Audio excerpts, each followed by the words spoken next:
अपने गुरुदेव परमात्मा सावन कृपाल दे चरना च नमस्कार करते हाँ, जिन्हों ने साढ़े उत्ते गरीब आत्मा ते बड़ी भारी दया की है। संत महात्मा चाहे किसी जोग अंदर आए, किसी समाज अंदर आए, सब महात्मा का एक ही उपदेश हुंदा है। कोई भी महात्मा पहली बनी कौम किसी दी तोड़न वास्ते नहीं आउंदे, नवी होर बनाउण वास्ते नहीं आउंदे गे। उन्हां दा जो मिशन हुंदा है वो ये हुंदा है कि टुटियां आत्मा नूं परमात्मा दे नाल जोड़ना। एक महात्मा आउंदा है, हजारां अनेकां सुतियां आत्मा नूं जगा दिंदा है, घर दा भेद दे दिंदा है भी तुहाडा आ रस्ता है, इत्थे ही तुसीं भुल्ले होए हो।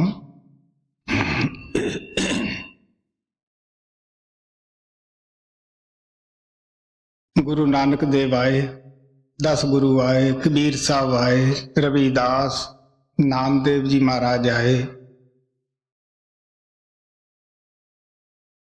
सारे महात्मा का उन्हां दीयां लेखनियां तो पता लगता है कि इको ही उपदेश सी कि टुटियां आत्मा नूं उस प्रभु दी जो कण कण दे विच शब्द रूप होके व्यापक है उहदे नाल जोड़न वास्ते आउंदे है। गुरु नानक आए, दुनिया सुत्ती नूं जगाया। जद महात्मा चले जाते हैं उन्हां दी हनियाई, उन्हां नूं ही मनण वाले उन्हां दे उपदेश नूं भुल जाते हैं। छोटे छोटे दायरे बना के एक दूसरे नाल लड़ना झगड़ना शुरू करते हैं। हालांकि महात्मा का संदेश प्यार का हुंदा है, मिल बैठण का हुंदा है। गुरु अर्जन देव ने कहा, होए एकत्र मिलो मेरे भाई, दुबदा दूर करो लिवलाई, हर नामा के होवो जोड़ी, गुरमुख बैठो सफा वछाई। ते प्यारिओ, तुसी मिल बैठो। इसे तरह जदों गुरु नानक दे उपदेश नूं भुल गए, दुनिया कर्म कांड विच फस गई, तो बाबा सावण सिंह महाराज दे परमात्मा दे हुक्म विच आए, जेड़े पत्थर पूज के पत्थर हो चुके सीगे उन्हां नूं प्रभु दी भगती विच लाया। कोई वक्त सी जो राजे पहाड़िए सन, उन्हां ने गुरु गोबिंद सिंह दे नाल काफ़ी लड़ाई झगड़े कीते कि तुसीं साडे देवतियां दी निंदिया करदे हो। हालांकि संत किसी देवी देवते की निंदिया नहीं करते गे, लेकिन जैसे देवते असी बना के पूजते हैं वो जरूर कहते हैं कि पत्थर नूं यहाँ आसा तहाँ वासा, जिस चीज़ नूं मन्नोगे उसका रूप हो जाओगे। पत्थर नूं पूजोगे तो पत्थर दे अंदर ही आके तुहानूं कोई कीड़ा कोई होर चीज़ बन के रहना पएगा।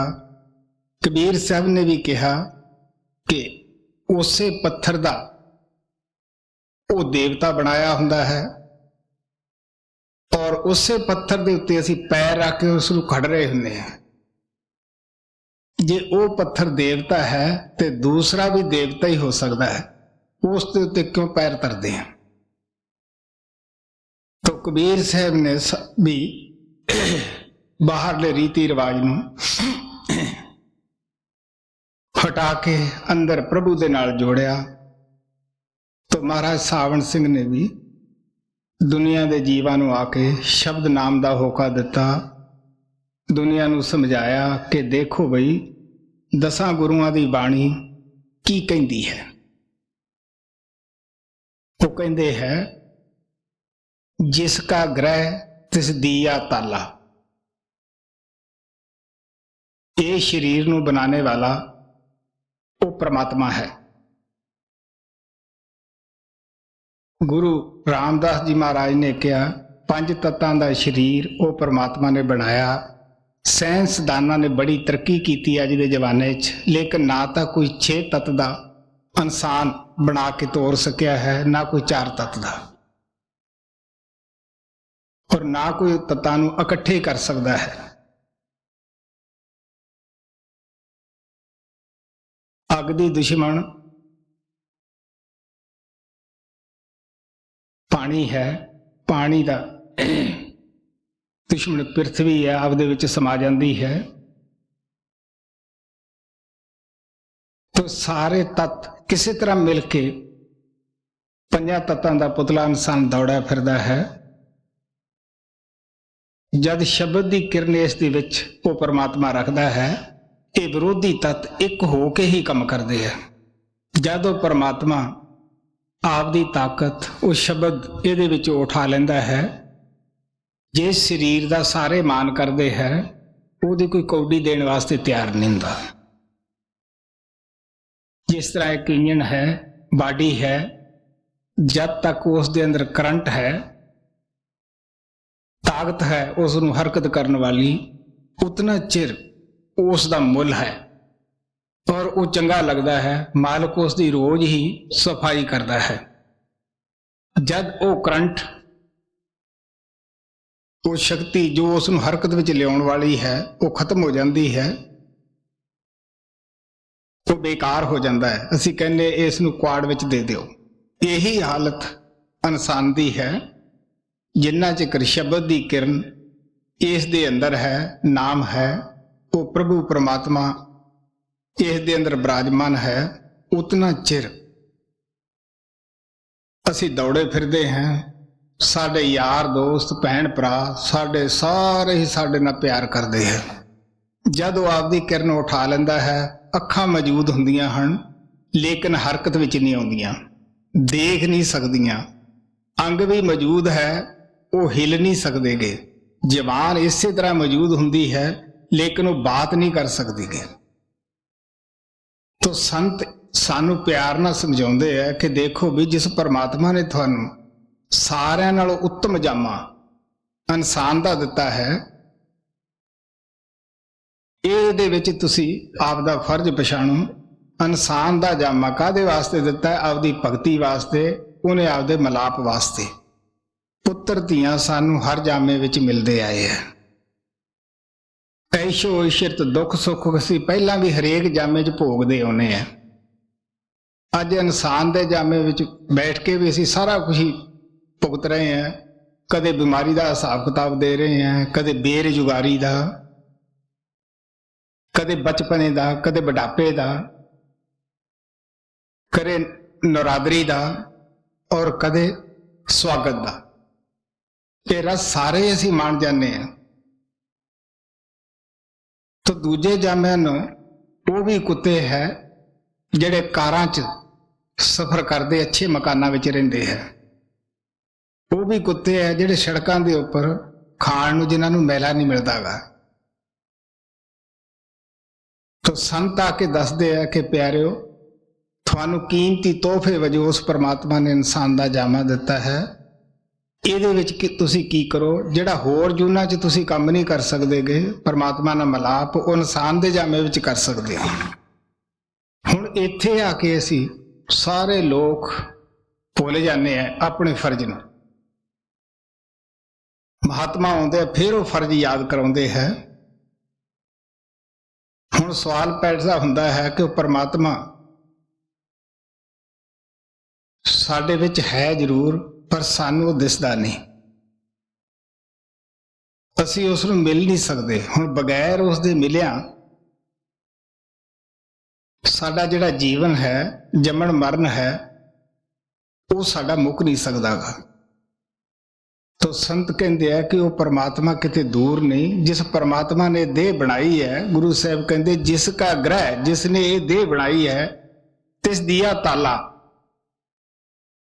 ਤੋ ਕੁੰਜੀ ਗੁਰ ਸੋ ਪਾਈ।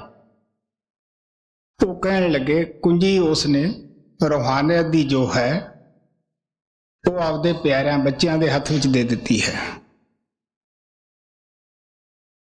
ਹੁਣ ਸਵਾਲ ਪੈਦਾ ਹੁੰਦਾ ਹੈ ਕਿ ਕੀ ਉਹਨਾਂ ਨੇ ਉਸ ਤਾਲੀਮ ਦਾ ਜਾਂ ਚਾਬੀ ਦਾ ਕਿਸੇ ਦੇ ਲਾਉਣ ਵਾਸਤੇ ਕੋਈ ਫੀਸ ਰੱਖੀ ਹੁੰਦੀ ਹੈ? ਉਹ ਕਹਿੰਦੇ ਨਹੀਂ। ਮਹਾਰਾਜ ਸਾਵਣ ਸਿੰਘ ਕਹਿੰਦੇ ਹੁੰਦੇ, ਤੁਸੀਂ ਆਪੋ ਆਪਣਾ ਰੀਤੀ ਰਿਵਾਜ ਕਰੋ, ਆਪੋ ਆਪਣੀ ਕੌਮ ਮਝ ਵਿਚਰੋ, ਇਹਦੇ ਨਾਲ ਸਾਨੂੰ ਕੋਈ ਵੀ ਮਤਲਬ ਨਹੀਂਗਾ। ਸੰਤਾਂ ਦਾ ਰਿਸ਼ਤਾ ਰੂਹਾਨੀਅਤ ਦਾ ਹੁੰਦਾ ਹੈ। ਜਿਸ ਤਰ੍ਹਾਂ ਪਰਮਾਤਮਾ ਸਭ ਨੂੰ ਹਵਾ, ਪਾਣੀ, ਰੋਸ਼ਨੀ ਮੁਫਤ ਦਿੰਦਾ ਹੈ, ਤਾਂ ਮਹਾਤਮਾ ਵੀ ਆ ਕੇ ਆਪਣੀ ਜੋ ਤਾਲੀਮ ਹੈ ਇਹ ਮੁਫਤ ਦੇ ਵਿੱਚ ਦਿੰਦੇ ਹੈ। ਤੁਸੀਂ ਮਹਾਤਮਾ ਦਾ ਜੀਵਨ ਪੜ੍ਹ ਕੇ ਦੇਖ ਲਓ। ਬੇਸ਼ੱਕ ਅਸੀਂ ਅੱਜ ਉਹਨਾਂ ਦੇ ਨਾਂ ਉੱਤੇ ਬਹੁਤ ਕੁਝ ਕਰ ਰਹੇ ਹਾਂ।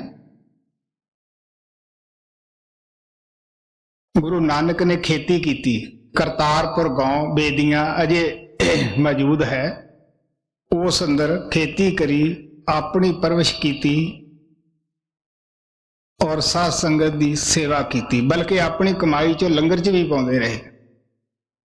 ਕਬੀਰ ਸਾਹਿਬ ਨੇ ਸਾਰੀ ਜ਼ਿੰਦਗੀ ਤਾਣਾ ਉਣਿਆ। ਰਵੀਦਾਸ ਨੇ ਜੁੱਤੀਆਂ ਗੱਠ ਕੇ ਗੁਜ਼ਾਰਾ ਕੀਤਾ।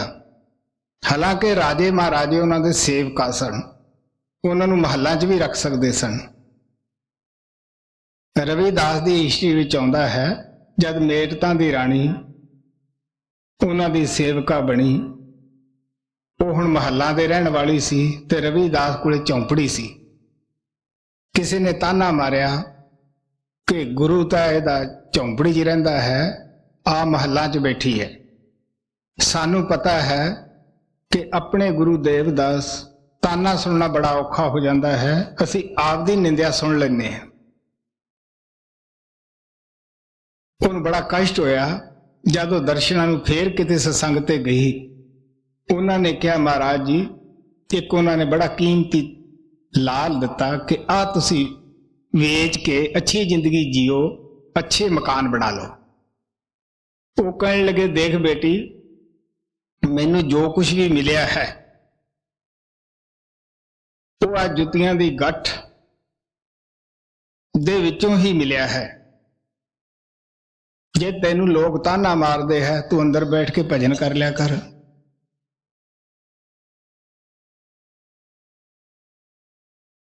ਦਿਲ 'ਚ ਖਿਆਲ ਆਇਆ ਕਿ ਸ਼ਾਇਦ ਮਹਾਤਮਾ ਸੰਗਦੇ ਹੋਣਗੇ, ਜਿਹੜਾ ਇਹਨਾਂ ਨੇ ਮੈਥੋਂ ਕੁਛ ਲੈਂਦੇ ਨਹੀਂ, ਅੱਛੀ ਜ਼ਿੰਦਗੀ ਜਿਉਣ ਵਾਸਤੇ ਸਮਾਨ ਬਣਾ ਨਹੀਂ ਰਹੇ। ਉਹਨਾਂ ਦੀ ਝੌਂਪੜੀ ਵਿੱਚ ਹੀ ਉਹ ਕੀਮਤੀ ਜੋ ਹੀਰਾ ਸੀਗਾ, ਪਦਾਰਥ ਸੀ, ਉੱਥੇ ਰੱਖ ਗਏ ਵੀ ਚੱਲ ਮਗਰੋਂ ਇਹ ਲੈ ਲੈਣਗੇ। ਸਾਲ ਪਿੱਛੋਂ ਫੇਰ ਆਈ ਸਤਸੰਗ ਤੇ, ਦੇਖਿਆ ਵੀ ਸ਼ਾਇਦ ਗੁਰੂ ਸਾਹਿਬ ਨੇ ਤਾਂ ਹੁਣ ਬੜੇ ਬੜੇ ਉੱਥੇ ਸੰਖਮਰਮਰ ਦੇ ਫਰਸ਼ ਲਾ ਲਏ ਹੋਣੇ ਆ, ਬੜਾ ਕੁਝ ਹੋਏਗਾ। ਆ ਕੇ ਦੇਖਿਆ ਤਾਂ ਉਹੀ ਝੌਂਪੜੀ, ਉਹੀ ਮਕਾਨ। ਕਹਿੰਦੀ, ਮੈਂ ਮਹਾਰਾਜ ਜੀ ਤੁਹਾਡੇ ਵਾਸਤੇ ਇੱਥੇ ਲਾਲ ਰੱਖ ਗਈ, ਤੁਸੀਂ ਦੇਖਿਆ ਨਹੀਂ? ਉਹ ਕਹਿੰਦੇ, ਬੇਟੀ ਜਿੱਥੇ ਰੱਖਿਆ ਉੱਥੇ ਹੀ ਪਿਆ। ਤਾਂ ਕਿਸੇ ਮਹਾਤਮਾ ਦੀ ਤੁਸੀਂ ਦੇਖ ਲਓ। ਇਸੇ ਤਰ੍ਹਾਂ ਮਹਾਰਾਜ ਸਾਵਣ ਸਿੰਘ ਨੇ ਵੀ ਆਪਣੀ ਖੇਤੀ ਕਰਾਈ। ਮਹਾਰਾਜ ਕਿਰਪਾਲ ਨੇ ਆਪਣੀ ਪੈਨਸ਼ਨ ਦੇ ਵਿੱਚ ਗੁਜ਼ਾਰਾ ਕੀਤਾ। ਤਾਂ ਬੜੇ ਬੜੇ ਲੋਕ ਉਹਨਾਂ ਦੇ ਸੇਵਕ ਸਨ, ਹਰ ਕਿਸਮ ਦੀ ਉਹਨਾਂ ਨੂੰ ਸਹੂਲਤ ਦੇ ਸਕਦੇ ਸਨ। ਲੇਕਿਨ ਨਹੀਂ, ਮਹਾਤਮਾ ਦਾ ਜੋ ਜੀਵਨ ਹੁੰਦਾ ਹੈ ਉਹ ਇੱਕ ਨਮੂਨੇ ਦਾ ਹੁੰਦਾ ਹੈ। ਅਗਰ ਉਹ ਖੇਤੀ ਕਰਦੇ ਹੈ, ਮਜ਼ਦੂਰੀ ਕਰਦੇ ਹੈ, ਦੁਕਾਨਦਾਰੀ ਕਰਦੇ ਹੈ, ਤਾਂ ਸੇਵਕ ਨੂੰ ਇਹਦੇ ਵਿੱਚ ਕੀ ਆਪੱਤੀ ਹੋ ਸਕਦੀ ਹੈ? ਤਾਂ ਆਪਦੇ ਸੇਵਕਾਂ ਨੂੰ ਵੀ ਇਹੀ ਉਪਦੇਸ਼ ਕਰਦੇ ਹੈ ਕਿ ਦੇਖੋ ਪਿਆਰਿਓ, ਤੁਸੀਂ ਵੀ ਆਪਣੀ ਜੋ ਰੋਜੀ ਰੋਟੀ ਹੈ ਉਹ ਨੇਕ ਖਿਆਲਾਂ ਨਾਲ, ਆਪਣੀ ਕਮਾਈ ਨਾਲ ਪੈਦਾ ਕਰੋ। ਉਹਦੇ ਵਿੱਚੋਂ ਵੀ ਤੁਸੀਂ ਗਰੀਬ ਗੁਰਵੇ ਦੀ ਮਦਦ ਕਰੋ।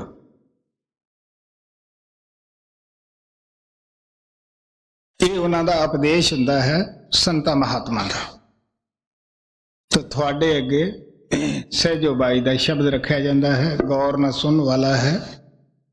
ਮੈਂ ਦੱਸਿਆ ਸੀ ਕਿ ਮਹਾਰਾਜ ਕਿਰਪਾਲ ਦੇ ਅੱਗੇ ਭਾਈ ਸੁੰਦਰਦਾਸ ਨੇ ਸਵਾਲ ਕੀਤਾ ਸੀਗਾ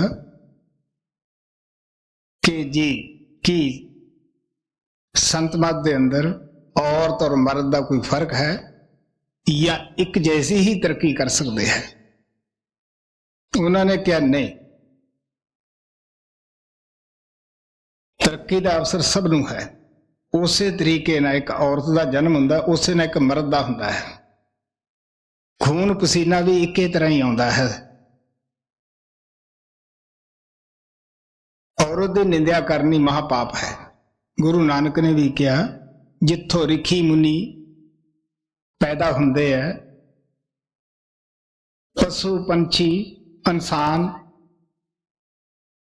ਸਭ ਦਾ ਇੱਥੋਂ ਜਨਮ ਲੈਂਦਾ ਹੈ, ਮਾਂ ਦੇ ਪੇਟ ਵਿੱਚੋਂ। ਨਿੰਦਿਆ ਵੈਸੇ ਪਾਪੀ ਦੀ ਵੀ ਬੁਰੀ ਹੈ। ਨਿੰਦਿਆ ਭਲੀ ਕਾਹੂ ਕੀ ਨਾਹੀ, ਮਨ ਮੁਖ ਮੁਗਧ ਕਰਨ, ਮੂੰਹ ਕਾਲੇ ਤੇ ਨਿੰਦਕਾ ਨਰਕੇ ਘੋਰ ਪਵਨ। ਤੋ ਇਸਤਰੀ ਜਾਤੀ ਦੀ ਉਹ ਕਹਿੰਦੇ ਕਿਉਂ ਨਿੰਦਿਆ ਕਰੀਏ ਬਈ, ਹਰ ਇੱਕ ਨੂੰ ਅਵਸਰ ਹੈ, ਬਲਕਿ ਲੜਕੀਆਂ ਜ਼ਿਆਦਾ ਇਹਦੇ ਵਿੱਚ ਤਰੱਕੀ ਕਰਦੀਆਂ, ਕਿਉਂਕਿ ਉਹਨਾਂ ਦੇ ਅੰਦਰ ਪਿਆਰ ਦਾ ਅੰਗ ਕੁਦਰਤੋਂ ਹੀ ਹੁੰਦਾ ਹੈ। ਕਿਸੇ ਮਰਦ ਨੂੰ ਕਹੀਏ ਸੰਗਤ ਵਾਸਤੇ ਖਾਣਾ ਬਣਾ ਜਾਂ ਲੋਹੇ ਹੇਠ ਅੱਗ ਢਾ, ਉਹ ਅੱਗਾ ਪਿੱਛਾ ਦੇਖਦਾ ਹੈ। ਜੇ ਕਹੀਏ ਸ਼ਬਦ ਬੋਲੋ ਤਾਂ ਫਿਰ ਵੀ ਸੋਚਦਾ ਹੈ। ਲੇਕਿਨ ਤੁਸੀਂ ਬੀਬੀਆਂ ਕਨੀ ਦੇਖ ਲਓ, ਖਾਣਾ ਤਿਆਰ ਕਰਦੀਆਂ ਹਨ ਕਿ ਜਿਹੜਾ ਉਹਨਾਂ ਦੇ ਹੱਥਾਂ ਦੀ ਖਾਊਗਾ ਉਹਦਾ ਭਜਨ ਉਹਨਾਂ ਨੂੰ ਨਹੀਂ ਮਿਲੇਗਾ। ਕਿਉਂ ਭਾਈ? ਜੋ ਕਿਸੇ ਦੀ ਸੇਵਾ ਕਰਦਾ ਹੈ ਉਹ ਤਾਂ ਤੁਹਾਥੋਂ ਲਏਗਾ। ਸੋ ਇਸ ਵਾਸਤੇ ਉਹ ਕਹਿਣ ਲੱਗੇ, ਇਸਤਰੀ ਜਾਤੀ ਨੂੰ ਨੀਵਾਂ ਸਮਝਣਾ, ਬੁਰਾ ਸਮਝਣਾ, ਇਸ ਦੇ ਨਾਲ ਘਿਰਣਾ ਕਰਨੀ, ਉਹ ਮਹਾਪਾਪ ਹੈ। ਤੋ ਸੰਤ ਮਤ ਦੇ ਅੰਦਰ ਵੀ ਬੜੀਆਂ ਬੜੀਆਂ ਇਸਤਰੀਆਂ ਕਮਾਈ ਵਾਲੀਆਂ ਹੋਈਆਂ ਹਨ। ਸਹਿਜੋ ਬਾਈ, ਮੀਰਾ ਬਾਈ, ਦਇਆ ਬਾਈ, ਹੋਰ ਵੀ ਬਹੁਤ ਸਾਰੀਆਂ ਸੁਰ ਸ਼ਬਦ ਦਾ ਅਭਿਆਸ ਕਰਦੀਆਂ ਸਨ, ਜਿਨ੍ਹਾਂ ਨੇ ਤਰੱਕੀ ਕੀਤੀ। ਤੋ ਸਹਿਜੋ ਬਾਈ ਗੁਰੂ ਚਰਨਦਾਸ ਦੀ ਸੇਵਕਾ ਸੀ ਔਰ ਉਹਨਾਂ ਦੇ ਹੀ ਪਿੰਡ ਵਿੱਚ ਪੈਦਾ ਹੋਈ ਸੀ। ਤੋ ਆਪ ਨੇ ਸੁਰਤ ਸ਼ਬਦ ਯੋਗ ਦਾ ਜੋ ਅਭਿਆਸ ਕੀਤਾ, ਅਮਲੀ ਤੌਰ ਤੇ ਉਹਦੇ ਵਿੱਚ ਕਾਮਯਾਬ ਹੋਈ ਔਰ ਪਰਮਗਤੀ ਨੂੰ ਪ੍ਰਾਪਤ ਕੀਤਾ। ਤੋ ਸੰਤ ਇੱਥੇ ਆ ਕੇ ਸਾਨੂੰ ਦੱਸਦੇ ਹੈ ਕਿ ਅੱਜ ਤੱਕ ਅਸੀਂ ਆਪਣੇ ਆਪ ਉਸ ਪਰਮਾਤਮਾ ਨੂੰ ਪਾ ਨਹੀਂ ਸਕੇ। ਕੋਈ ਆਪਣੇ ਆਪ BA MA ਦੀ ਡਿਗਰੀ ਪਾਸ ਨਹੀਂ ਕਰ ਸਕਦਾਗਾ। ਕੋਈ ਔਰਤ ਇਹ ਕਹੇ ਕਿ ਰਾਜੇ ਬਿਕਰਮਾਜੀਤ ਬੜਾ ਅੱਛਾ ਸੀਗਾ, ਬਾਦਸ਼ਾਹ ਨਿਆਂਕਾਰ ਸੀਗਾ, ਮੈਂ ਉਸ ਤੋਂ ਔਲਾਦ ਪੈਦਾ ਕਰੂੰ। ਹੁਣ ਉਸ ਨੂੰ ਹਜ਼ਾਰਾਂ ਸਾਲ ਹੋ ਗਏ, ਉਹਨੇ ਆ ਕੇ ਹੁਣ ਉਹ ਔਲਾਦ ਪੈਦਾ ਨਹੀਂ ਕਰਨੀ, ਤਾਂ ਤੇ ਵਕਤ ਦੇ ਪਤੀ ਦੀ ਲੋੜ ਹੈ। ਇਸੇ ਤਰ੍ਹਾਂ ਇੱਕ ਸਕੂਲ ਟੀਚਰ ਨੂੰ 50 ਸਾਲ 100 ਸਾਲ ਸਕੂਲ ਛੱਡੇ ਨਹੀਂ ਹੋ ਗਏ ਹੈ। ਅਸੀਂ ਇਹ ਕਹੀਏ ਕਿ ਸਾਡਾ ਲੜਕਾ ਉਸ ਤੋਂ ਵਿਦਿਆ ਪ੍ਰਾਪਤ ਕਰੇਗਾ, ਤਾਂ ਪਿਆਰਿਓ ਜਦੋਂ ਸਕੂਲ ਹੀ ਛੱਡ ਗਿਆ ਹੈ ਤਾਂ ਸਾਨੂੰ ਵਿਦਿਆ ਕਿਸ ਤਰ੍ਹਾਂ ਦੇਵੇਗਾ? ਇਸੇ ਤਰ੍ਹਾਂ ਜੇ ਅਸੀਂ ਕਹੀਏ ਕਿ ਫਲਾਣਾ ਰਾਜਾ, ਜਿਸ ਤਰ੍ਹਾਂ ਇੱਥੇ ਸਾਡੇ ਰਾਜਸਥਾਨ ਦੇ ਅੰਦਰ ਰਾਜਾ ਗੰਗਾ ਸਿੰਘ ਨਿਆਂਕਾਰੀ ਹੋਇਆ ਹੈ, ਉਹ ਕਹਿੰਦਾ ਸੀਗਾ ਕਿ ਪ੍ਰਮਾਤਮਾ ਬੇਸ਼ੱਕ ਕਿਸੇ ਨੂੰ ਬਖਸ਼ ਦੇਵੇ ਅਪਰਾਧੀ ਨੂੰ, ਲੇਕਿਨ ਮੇਰੀ ਕਲਮ ਨਹੀਂ ਬਖਸ਼ੇਗੀ। ਜੇ ਅੱਜ ਅਸੀਂ ਕਹੀਏ ਕਿ ਸਾਡੇ ਮਿਸਲ ਦਾ ਫੈਸਲਾ ਆ ਕੇ ਰਾਜਾ ਗੰਗਾ ਸਿੰਘ ਕਰੇਗਾ, ਹਾਲਾਂਕਿ ਬਹੁਤ ਆਦਮੀਆਂ ਨੇ ਉਸ ਨੂੰ ਦੇਖਿਆ ਵੀ ਹੈ। ਹੁਣ ਪਿਆਰਿਓ, ਜਦੋਂ ਸੰਸਾਰ 'ਚ ਹੀ ਨਹੀਂ ਤੇ ਕਿਸ ਤਰ੍ਹਾਂ ਆ ਕੇ ਕਰੇਗਾ? ਤਾਂ ਵਕਤ ਦੇ ਮੈਜਿਸਟ੍ਰੇਟ ਦੀ, ਵਕਤ ਦੇ ਹਾਕਮ ਦੀ ਜ਼ਰੂਰਤ ਹੈ। ਤਾਂ ਸੰਤ ਸਾਨੂੰ ਕਹਿੰਦੇ ਆ, ਬੇਸ਼ੱਕ ਪਿੱਛੇ ਮਹਾਤਮਾ ਪੂਰਨ ਸਨ, ਸਾਡੇ ਦਿਲਾਂ ਵਿੱਚ ਵੀ ਉਹਨਾਂ ਦੀ ਬੜੀ ਇੱਜ਼ਤ ਹੈ, ਸਾਡੇ ਮਾਨ ਦੇ ਕਾਬਲ ਹੈ। ਉਹਨਾਂ ਨੇ ਭਗਤੀ ਕੀਤੀ, ਪ੍ਰਮਾਤਮਾ ਨੂੰ ਜਾ ਮਿਲੇ। ਜੇ ਅੱਜ ਅਸੀਂ ਕਹੀਏ ਕਿ ਸਾਨੂੰ ਉਹ ਅੰਦਰ ਜਾਣ ਦਾ ਸਾਧਨ ਜਾਂ ਤਰੀਕਾ ਦੇ ਦੇਣਗੇ, ਤਾਂ ਜਿੰਨਾ ਚਿਰ ਮਰਜ਼ੀ ਹੈ ਅਸੀਂ ਬੈਠੇ ਰਹੀਏ।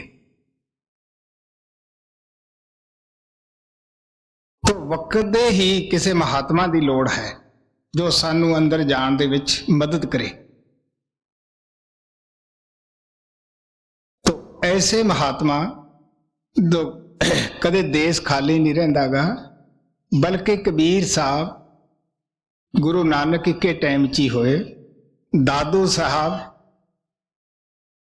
गुरु अंगद देव दे वक्त रहे। तो कहण दा भाव कि परमात्मा आपदे प्यारिਆਂ ਨੂੰ भेजदा है। कबीर साहब ने क्या अग्नि लगी आकाश को, चढ़ चढ़ पैण अग्यार, संत न होते जगत में ते जल मरता संसार। तो जिसने भी वो शो परमात्मा की प्राप्त की, सब तो पहला सानू उहदा इतिहास दसदा है कि वो किसी जीवित महापुरुष के चरणों में बैठ के उसने प्राप्त की है। कबीर साहब ने बड़ा सबूत दे के कहा कि राम कृष्ण से को बड़ो तिन्हु पी गुरकीन, तीन लोग के नह का गुर अगे अधीन। वो किन्ने बड़े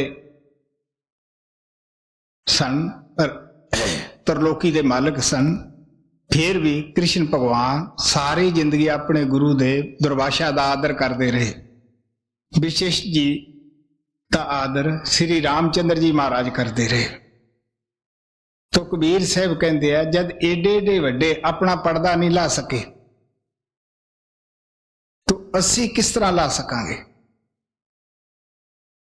तो संत ये भी नहीं कहते कि असी तुहाडे कोई गुरु हाँ या पीर हाँ। वो कहते नहीं बई, शब्द नाम ही तुहाडा गुरु है, जिहदे नाल तुहानू जोड़िया है उही शब्द तुहाडा गुरु है। सानू दोस्त कह लो, वड्डे भरा कह लो, बजुर्ग कह लो, जो मापियां दा नाम रखा है वो ले लो, उहदे नाल कोई फर्क नहीं पैंदागा।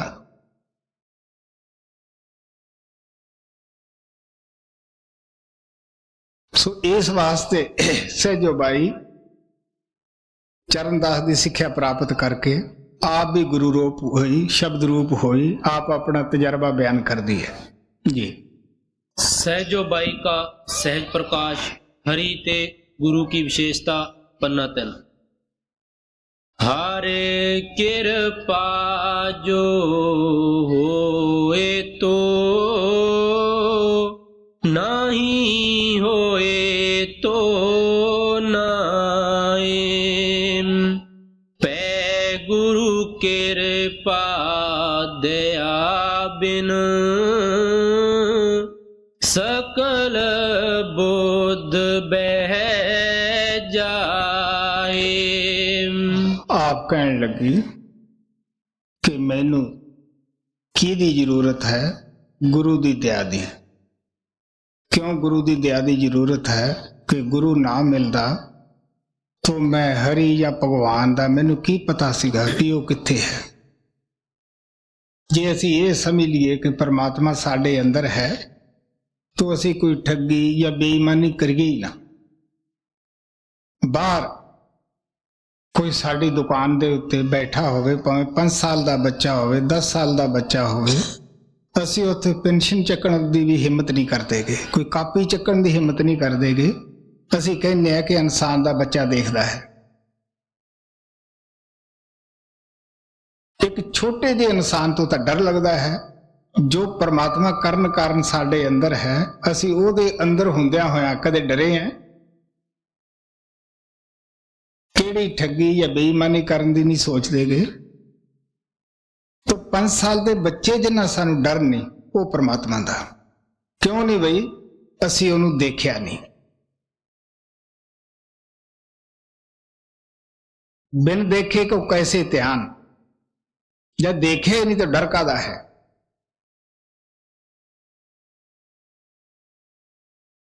सो इस वास्ते महात्मा सानू प्यार ना कहते हैं। मैं दसदा हुंदा कि एक महात्मा दे 2 सेवक सन, दोनों 2 जानवर दे दिते भी तुसी कत्ल करके लियाओ इन्हां नूं, पर याद रखो इन्हां नूं कत्ल उत्थे करो जिथे कोई भी ना देखे। हुण एक महात्मा तां दा सेवक तां कमाई करदा सीगा, उहने अंदर प्रगट कीता होया सीगा। ਜਿਹੜਾ अंदर देखदा है ਉਹਨੂੰ बाहर जर्रे जर्रे ਵਿੱਚ ਉਹ ਮਾਲਕ नजर ਆਉਂਦਾ है। ਜਿਹੜਾ अंदर नहीं देखदा ਤੇ बाहर अगर ਕਹਿੰਦਾ भी ਮੈਨੂੰ परमात्मा दिसदा है तो झूठ बोलदा है। ਸੋ ਇਸ ਵਾਸਤੇ ਉਹ ਉਸ ਜਾਨਵਰ ਨੂੰ ਜਿੱਥੇ ਵੀ ਦੇਖੇ, ਕੋ ਮਾਲਕ ਤਾਂ ਹਰ ਜਗ੍ਹਾ ਦੇਖਦਾ ਸੀਗਾ, ਉਹ ਕਈ ਰੋਜ਼ ਲਈ ਫਿਰਿਆ। ਜਿਹੜਾ ਦੂਸਰਾ ਕਮਾਈ ਨਹੀਂ ਕਰਦਾ ਸੀ, ਮਹਾਤਮਾ ਦੇ ਕਹੇ ਮੁਤਾਬਕ ਨਹੀਂ ਚੱਲਦਾ ਸੀ, ਥੋੜਾ ਜਿਹਾ ਪਾਸੇ ਹੋਇਆ ਤੇ ਉਹਨੇ ਕਤਲ ਕਰਕੇ ਲਿਆ ਕੇ ਰੱਖ ਦਿੱਤਾ ਕਿ ਮਹਾਤਮਾ ਜੀ ਕੋਈ ਵੀ ਨਹੀਂ ਦੇਖਦਾ ਸੀਗਾ। ਅੱਛਾ ਬਈ ਰੱਖ ਦੇ। ਹੁਣ ਜਿਹੜਾ ਕਮਾਈ ਵਾਲਾ ਸੀਗਾ ਉਹਨੇ ਲਿਆ ਕੇ ਰੱਖ ਦਿੱਤਾ। ਉਹ ਜਿੰਦਾ ਹੀ ਜਾਨਵਰ ਕਹਿੰਦਾ ਜੀ ਮੈਂ ਅੰਧੇਰੇ ਅੰਦਰ ਵੀ ਵੜਿਆ, ਇਹਦੀਆਂ ਅੱਖਾਂ ਵੀ ਬੰਦ ਕੀਤੀਆਂ, ਆਪਣੀਆਂ ਵੀ ਕਰੀਆਂ, ਲੇਕਿਨ ਜੋ ਮੇਰੇ ਅੰਦਰ ਬੈਠਾ ਮਾਲਕ ਦੇਖਦਾ ਹੈ ਉਹ ਹਰ ਜਗ੍ਹਾ ਹੀ ਦੇਖਦਾ ਸੀਗਾ। ਤੁਹਾਡਾ ਹੁਕਮ ਸੀ ਕਿ ਜਿੱਥੇ ਕੋਈ ਵੀ ਨਾ ਦੇਖੇ ਉੱਥੇ ਕਤਲ ਕਰੋ, ਆਹ ਤੁਹਾਡਾ ਜਾਨਵਰ ਹੈ। ਮਹਾਤਮਾ ਨੇ ਉਸ ਨੂੰ ਜੋ ਜਿੰਦਾ ਜਾਨਵਰ ਲਿਆਇਆ ਉਸ ਨੂੰ ਛਾਤੀ ਨਾਲ ਲਾ ਕੇ ਅੱਖਾਂ ਚਾਰ ਕੀਤੀਆਂ ਤੇ ਭਰਪੂਰ ਕਰ ਦਿੱਤਾ ਕਿ ਸ਼ੁਕਰ ਹੈ ਮੇਰੇ ਬੈਠਿਆਂ ਇੱਕ ਸੇਵਕ ਦਾ ਪਾਸ ਹੋਇਆ। ਤੋ ਇਹ ਹੈ ਦੇਖਣ ਦਾ। ਸੋ ਆਪ ਪਿਆਰ ਨਾਲ ਕਹਿੰਦੀ ਹੈ ਕਿ ਅਗਰ ਹਰੀ ਕਿਰਪਾ ਕਰੇ ਤੇ ਉਹਦੀ ਮੌਜ ਹੈ, ਧੰਨਵਾਦ ਹੈ। ਪਰ ਜੇ ਗੁਰੂ ਕਿਰਪਾ ਨਾ ਕਰੇ तो जो मेरी सोचनी है बुद्धि है, बुद्धि तो हमेशा धोखा दिंदी है। बुद्धि साडी जिंदगी च ही घटदी वधदी रहिंदी है। बचपने च बुद्धि होर है, जवानी विच होर है, बुढ़ापे च आके बुद्धि होर हो जाती है। जिहड़ा पैमाना घटदा वधदा है ਉਹਦੇ ਨਾਲ ਪਿਆਰਿਓ ਮਿਣੀ ਹੋਈ ਚੀਜ਼ ਕਿਵੇਂ ਠੀਕ ਹੋ ਸਕਦੀ ਹੈ।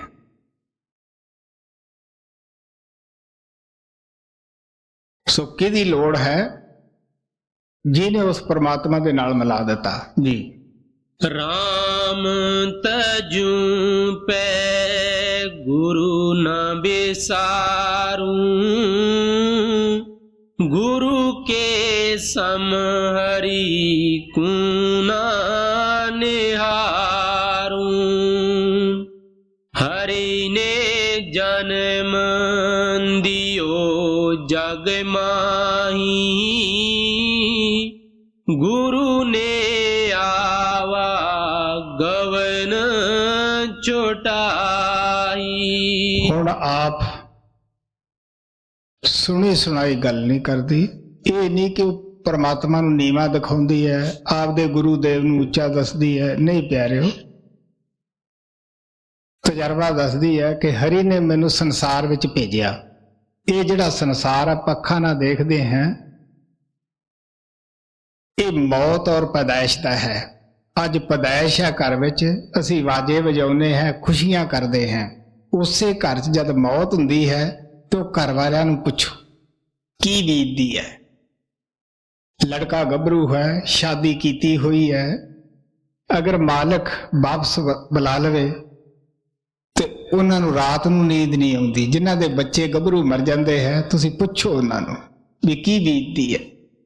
ਜਿਹਦਾ ਬੱਚਾ ਨਲਾਇਕ ਨਿਕਲ ਜਾਵੇ, ਕਹੇ ਕਾਰ ਨਾ ਹੋਵੇ, ਉਸ ਪਿਤਾ ਨੂੰ ਵੀ ਪੁੱਛੋ ਵੀ ਤੇਰੇ ਨਾਲ ਕੀ ਬੀਤਦੀ ਹੈ।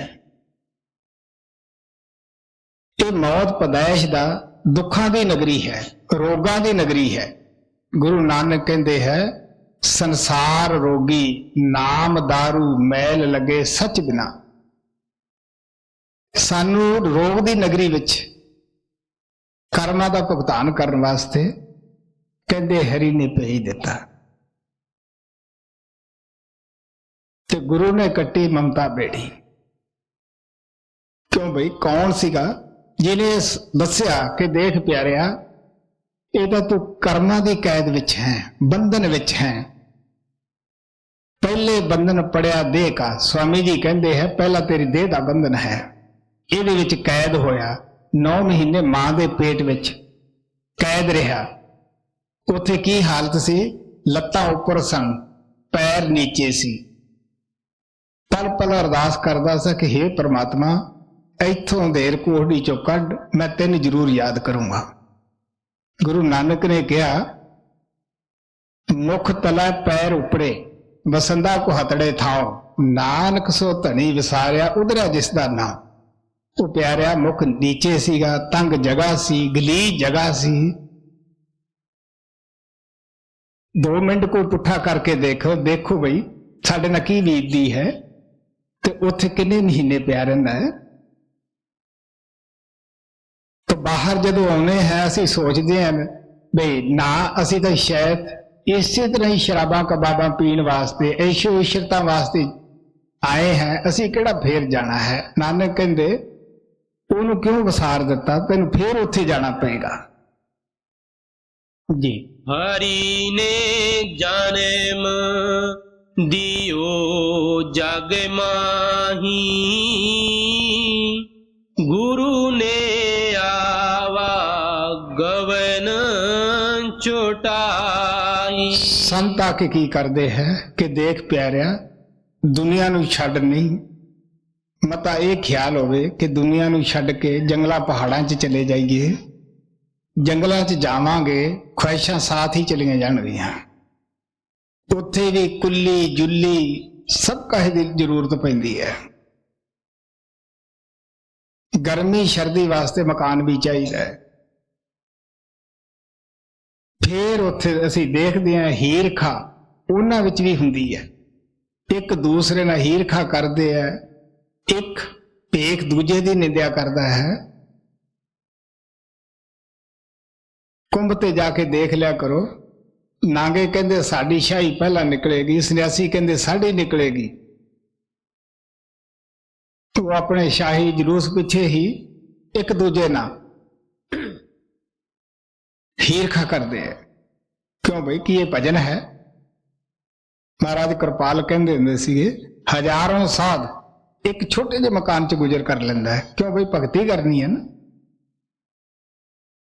ਤੋ ਇਸ ਵਾਸਤੇ ਉਹ ਕਹਿੰਦੇ ਦੇਖ ਬਈ, ਆ ਜਿਹੜਾ ਕੁਟੁੰਬ ਹੈ ਇਹ ਦੇਣੇ ਲੈਣੇ ਨਾਲ ਤੇਰਾ ਇਕੱਠਾ ਹੋਇਆ।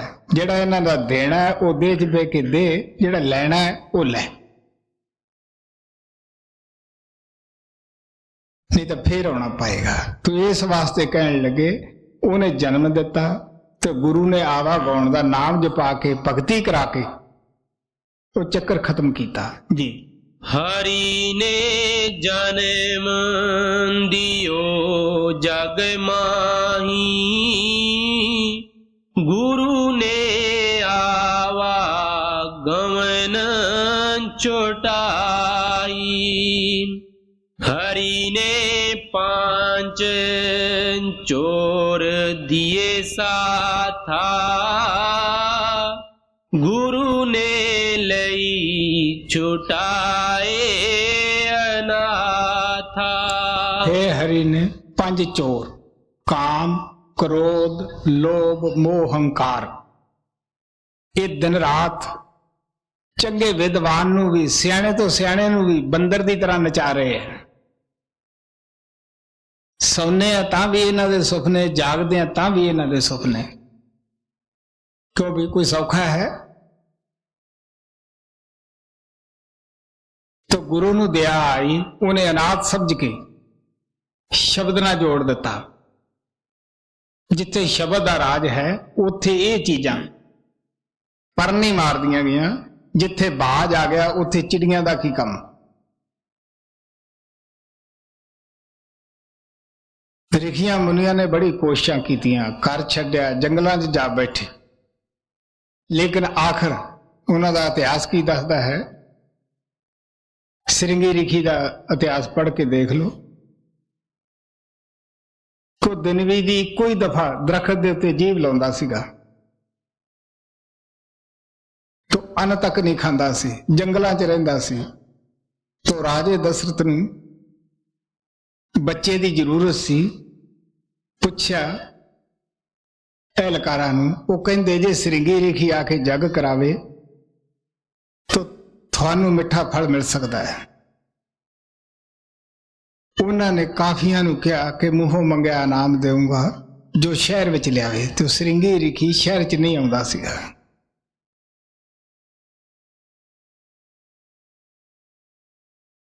ਇੱਕ ਔਰਤ ਗਈ, ਸਾਧੂ ਵਾਲਾ ਭੇਸ ਧਾਰ ਲਿਆ। ਉਹਨੇ ਦੇਖਿਆ ਕਈ ਦਿਨ ਕਿ ਕੀ ਖਾਂਦਾ ਹੈ। ਤਾਂ ਪਹਿਲਾਂ ਤਾਂ ਉਹ ਬਾਤ ਹੀ ਨਹੀਂ ਸੁਣਦਾ ਸੀਗਾ। ਜਦ ਕੋਲੇ ਰਹਿਣਾ ਸ਼ੁਰੂ ਹੋਇਆ, ਹੌਲੀ ਹੌਲੀ ਬਾਤਾਂ ਸੁਣਨ ਲੱਗ ਪਿਆ, ਗੱਲਾਂ ਕਰਨ ਲੱਗ ਪਏ, ਬੈਠਣ ਲੱਗ ਪਏ। ਤਾਂ ਉਹ ਉਸ ਜਗ੍ਹਾ ਤੇ ਸ਼ਹਿਦ ਲਾ ਦਿਆ ਕਰੇ। ਹੁਣ ਜਦ ਮਿੱਠਾ ਲੱਗਿਆ ਜਵਾਨ ਨੂੰ, ਜਿੱਥੇ ਇੱਕ ਵਾਰੀ ਜਵਾਨ ਲਾਉਂਦਾ ਉਸੇ ਦੂਜੀ ਵਾਰੀ ਲੱਗ ਗਿਆ ਲਾਉਣ। ਉਹਨੇ ਹੌਲੀ ਹੌਲੀ ਉੱਥੇ ਤਾਕਤ ਵਾਲੀਆਂ ਚੀਜ਼ਾਂ, ਅੰਨ ਵਗੈਰਾ ਲਾਉਣਾ ਸ਼ੁਰੂ ਕੀਤਾ। ਜਦ ਸਰੀਰ ਅੰਦਰ ਤਾਕਤ ਆਈ ਤਾਂ ਔਰਤ ਪਾਸ ਹੀ ਸੀ, ਦੁਨੀਆਦਾਰੀ ਪੈਦਾ ਹੋਈ, ਬੱਚੇ ਹੋਏ। ਉਹ ਕਹਿੰਦੇ ਦੇਖੋ ਇੱਥੇ ਗੁਜ਼ਰ ਆਪਣੀ ਕਿਸ ਤਰ੍ਹਾਂ ਹੋ ਸਕਦੀ ਹੈ, ਆਪਾਂ ਕਿਸੇ ਸ਼ਹਿਰ ਚਲੀਏ। ਇਤਿਹਾਸ ਚਾਹੁੰਦਾ ਹੈ ਕਿ 2 ਬੱਚੇ ਮੋਢਿਆਂ ਤੇ ਚੱਕੇ, 2 ਦੀਆਂ ਉਂਗਲਾਂ ਫੜਾਈਆਂ,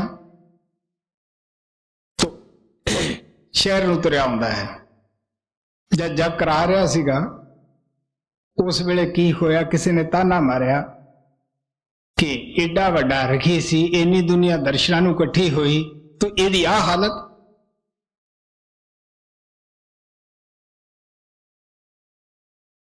तो अज तक थानू किसी परम संत की ऐसी कहानी नहीं किसी वेद शास्त्र च मिलेगी कि वह गिर गया, क्योंकि काम क्रोध लोभ अहंकार की जो स्थूल गंढ है वह साडे इत्थे अखां दे पिछे है, सूक्ष्म त्रिकुटी विच है। इदू अगे दा नाम निशान नहीं। तो संत नाम देने वेले भी कहंदे देख प्यारिओ, हिम्मत करके तुसी अपनी आत्मा तो स्थूल सूक्ष्म कारण तिन्ने पड़दे लाओ, पारब्रह्म विच पहुंचो जिथे कि शांति है। सो इस वास्ते गुरु ने अनाथ समझ के मैनू बचा लिया जी। हरि ने 5 चोर दिए साथा, गुरु ने लई छुटाए अनाथा। हरि ने कुटुंब जाल में गेरी, गुरु ने काटी ममता बेरी। फिर की है कि महात्मा सानू बड़े प्यार नाल समझाउंदे है कि प्यारिओ जेड़ा यह तुहाडा कुटुंब कुटुंब है सारे मिठे ठग है। आपो अपने मतबल की खातर असी एक दूजे दे नेड़े लगते हैं, जिदे मतबल हल हो जाता कौन पुछदा है। बच्चों नूं गरज हुंदी है, पिता दी बुक्कल च हो के बहिंदे है। जदों बड़े हो जाते हैं, जवान हो जाते हैं, फिर उस बुढ़े नूं कोई नहीं पुछदागा। फिर जो खंघदा है वह भी खड़का बुरा लगता है।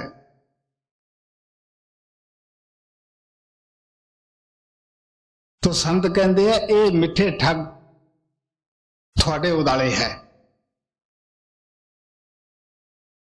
तो इन्हां दे विच रहो, छड्ड के ना जाओ, पर इन्हां दी असलीयत नूं समझो।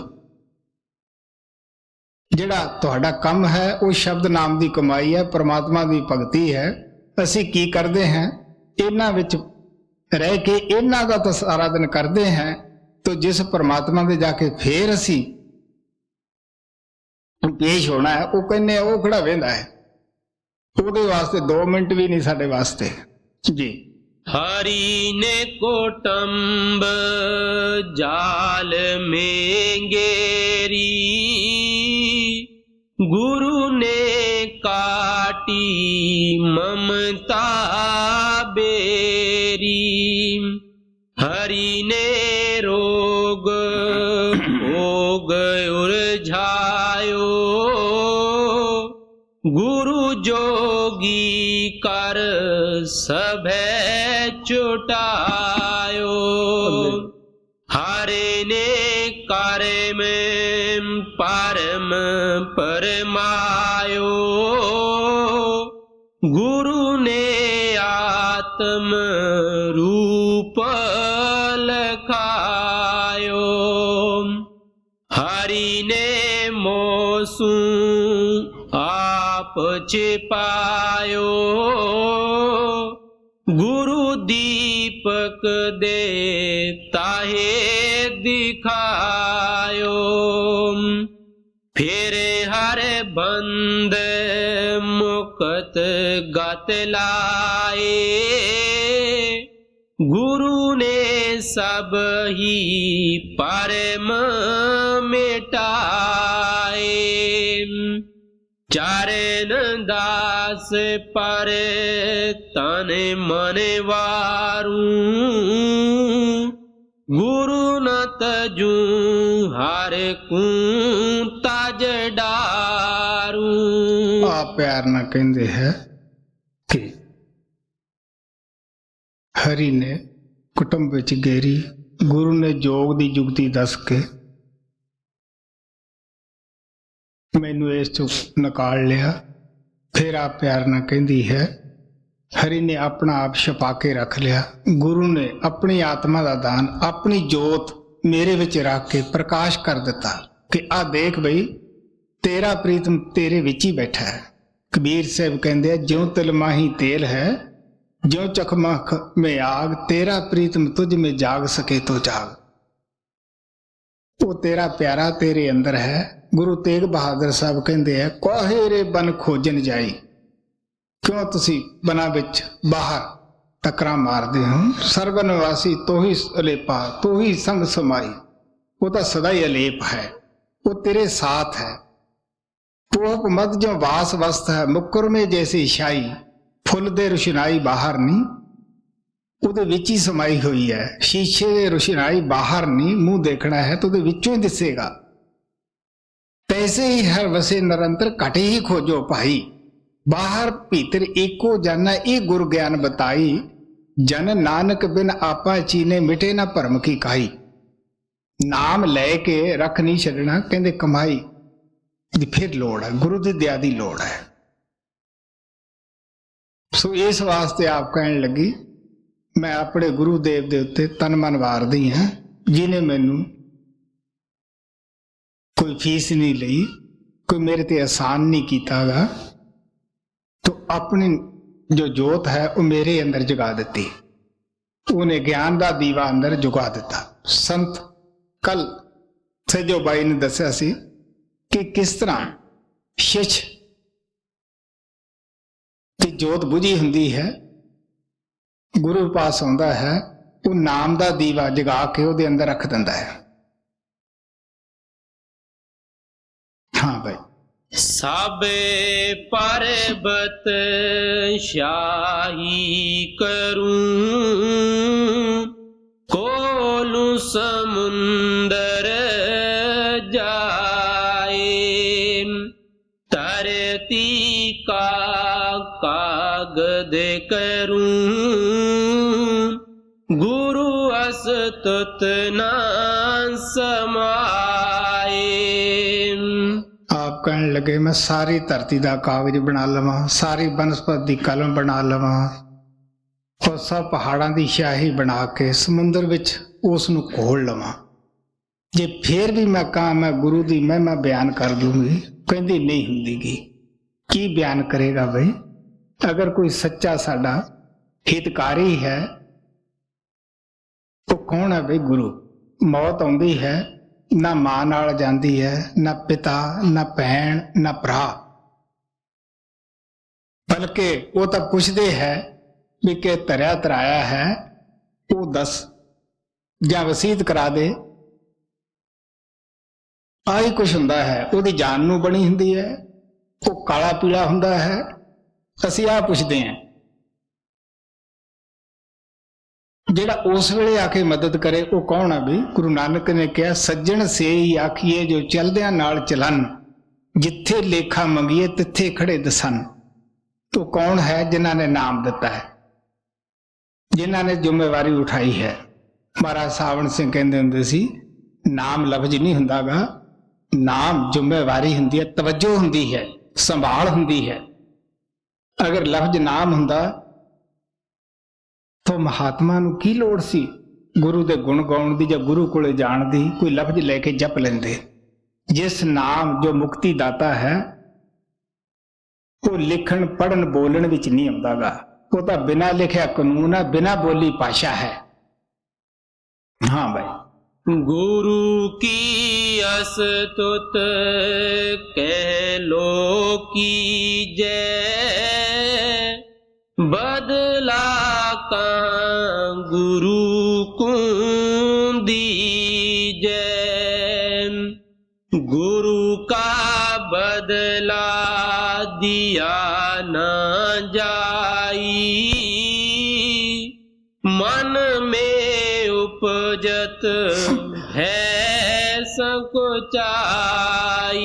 ਹੁਣ ਆ ਪਿਆਰ ਨਾਲ ਕਹਿੰਦੇ ਆ ਕਿ ਮੈਂ ਹੀ ਕੋਈ ਗੁਰੂ ਦੀ ਇਤਨੀ ਮਹਿਮਾ ਨਹੀਂ ਗਾਉਂਦੀਗੀ। ਕਿਸੇ ਮਹਾਤਮਾ ਦਾ ਗ੍ਰੰਥ ਪੜ੍ਹ ਲਓ, ਉਹਦੇ ਵਿੱਚ ਗੁਰੂ ਹੀ ਗੁਰੂ। ਗੁਰੂ ਨਾਨਕ ਨੇ ਵੀ ਕਿਹਾ ਕਿਤ ਮੁਖ ਗੁਰੂ ਸਲਾਹੀਏ, ਗੁਰੂ ਕਰਨ ਕਾਰਨ ਸਮਰੱਥ, ਸੇ ਮੱਥੇ ਨੇ ਚੱਲ ਰਹੇ ਜਿਨ ਗੁਰ ਧਾਰਿਆ ਹੱਥ। ਉਹ ਕਹਿੰਦੇ ਮੈਂ ਹੀ ਇਕੱਲੀ ਨਹੀਂ ਵਡਿਆਈ ਕਰਦੀ ਗਈ, ਸਾਰੇ ਹੀ ਜਿਨ੍ਹਾਂ ਨੂੰ ਰਸ ਆਇਆ, ਜਿਨ੍ਹਾਂ ਨੂੰ ਸਮਝ ਆਈ, ਉਹ ਲੋਕ ਸਾਰੇ ਹੀ ਆਪਣੀ ਮਾਨ ਪਦਵੀ ਛੱਡ ਕੇ ਵਡਿਆਈ ਕਰਦੇ ਰਹੇ। ਰਾਜਾ ਵੀਰ ਸਿੰਘ ਦੇ ਜਦ ਕਚਹਿਰੀ 'ਚ ਕਬੀਰ ਸਾਹਿਬ ਜਾਂਦੇ, ਜਦ ਕਿਤੇ ਮੌਕਾ ਮਿਲਦਾ ਤਾਂ ਆਪਣੀ ਗੱਦੀ ਛੱਡ ਕੇ ਨੀਚੇ ਬੈਠ ਜਾਂਦਾ ਸੀਗਾ, ਤਾਂ ਕਬੀਰ ਸਾਹਿਬ ਨੂੰ ਉੱਪਰ ਬਿਠਾਉਂਦਾ ਸੀਗਾ। ਸੀਤਾ ਇੱਕ ਤਾਣੀ ਬਣਨ ਵਾਲਾ ਹੀ,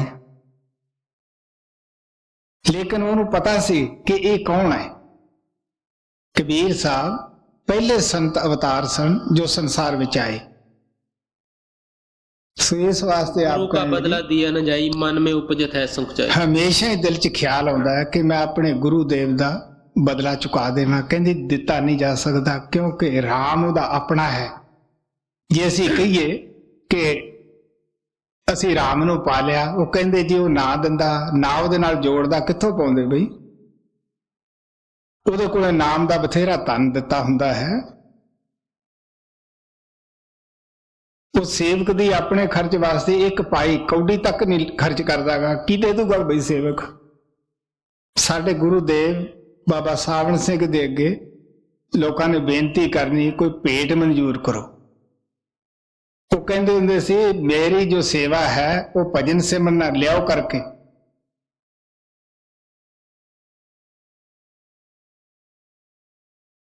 ਸਾਡਾ ਗੁਰੂਦੇਵ ਜਦ ਮੇਰੇ ਆਸ਼ਰਮ ਵਿੱਚ ਆਏ, ਮੈਂ ਆਖਿਆ ਜੀ ਕਾਫੀ ਪਬਲਿਕ ਆਈ ਹੈ, ਤੁਸੀਂ ਸੇਵਾ ਲਓ। ਉਹ ਹੱਸ ਕੇ ਕਹਿਣ ਲੱਗੇ ਮੈਂ ਲੀੜੇ ਲਾਉਣ ਥੋੜ੍ਹਾ ਆਇਆ।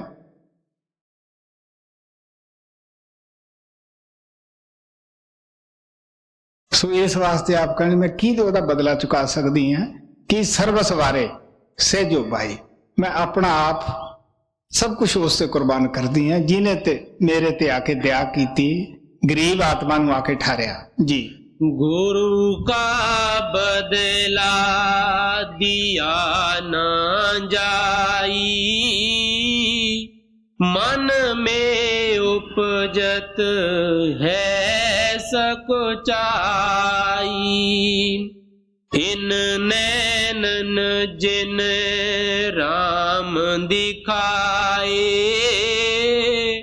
बंधन काट काट मुक्ताए। ਉਹਨੇ ਸੰਸਾਰ ਕੰਨਿਓ ਅੱਖਾਂ ਬੰਦ ਕੀਤੀਆਂ, ਪਰਮਾਤਮਾ ਦੀ ਤਰਫ ਖੋਲੀਆਂ। ਕਰੋੜਾਂ ਬੰਧਨ ਜਿਹੜੇ ਸੀ ਉਹ ਕੱਟ ਦਿੱਤੇ। ਮੈਂ ਆਪਣੇ ਗੁਰੂ ਦੇ ਵਾਸਤੇ ਦੱਸਦਾ ਹੁੰਦਾ ਹਾਂ ਕਿ ਜਦ ਮੈਨੂੰ ਇੱਥੇ ਗੁਫਾ ਦੇ ਅੰਦਰ, ਜਿਹਦੇ ਅੰਦਰ ਮੈਂ ਬੈਠ ਕੇ ਅਭਿਆਸ ਕੀਤਾ,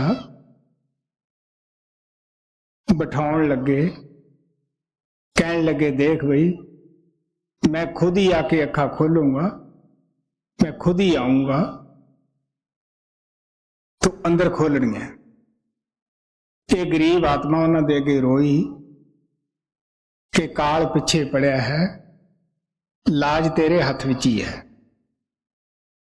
ਇਹਦੇ ਵਿੱਚ ਸ਼ੱਕ ਨਹੀਂ, बड़ी बीमारी ਦੇ दिन सन, ਉਹਨਾਂ ਦਿਨਾਂ 'ਚ ਇੱਥੇ ਕੋਈ ਸੜਕਾਂ नहीं सन। ਉਹ ਆਪਦੇ ਵੇਹਦੇ ਤੇ ਪੁੱਗਦਾ ਰਿਹਾ, ਆਉਂਦਾ ਰਿਹਾ। ਉਹਨੂੰ ਵੀ ਪਤਾ ਹੁੰਦਾ ਹੈ ਕਿ ਮੇਰੀ ਦੇਖਭਾਲ 'ਚ ਕੌਣ ਬੈਠਾ ਹੈ, ਮੇਰੀ ਯਾਦ 'ਚ ਕੌਣ ਬੈਠਾ ਹੈ। ਉਹ ਬੇਇਨਸਾਫ ਨਹੀਂ ਗਾ। ਹਾਂ, इन नैनन जिन राम दिखाए, बंधन काट काट मुक्ताए। अबैदान दीनन कूदिन है, देखत आप सरीखे किन है। गुरु की कृपा अपरंपार गुण गावत मम रसनार शेष सहस मुख निस दिन गावे गुरु अस्तुत का अंत न पावे।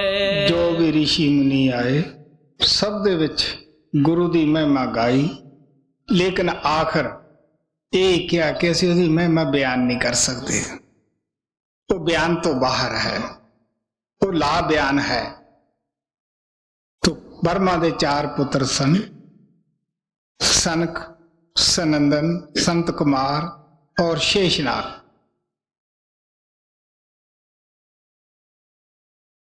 उन्होंने बड़ी महिमा लिखी गाई, आखिर यही किया कि असी ਉਹਦੀ की महिमा करिए, जो ला बयान है। आखिर तुलसी साहब ने भी किया कि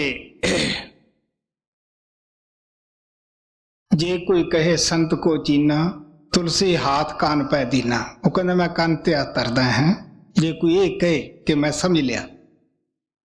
गुरु अर्जन देव ने कहा संत की महिमा वेद न जाने, वेद भी त्रिकुटी ब्रह्म तक बयान करता है, तो संत 5वीं मंजिल तो आउंदे है।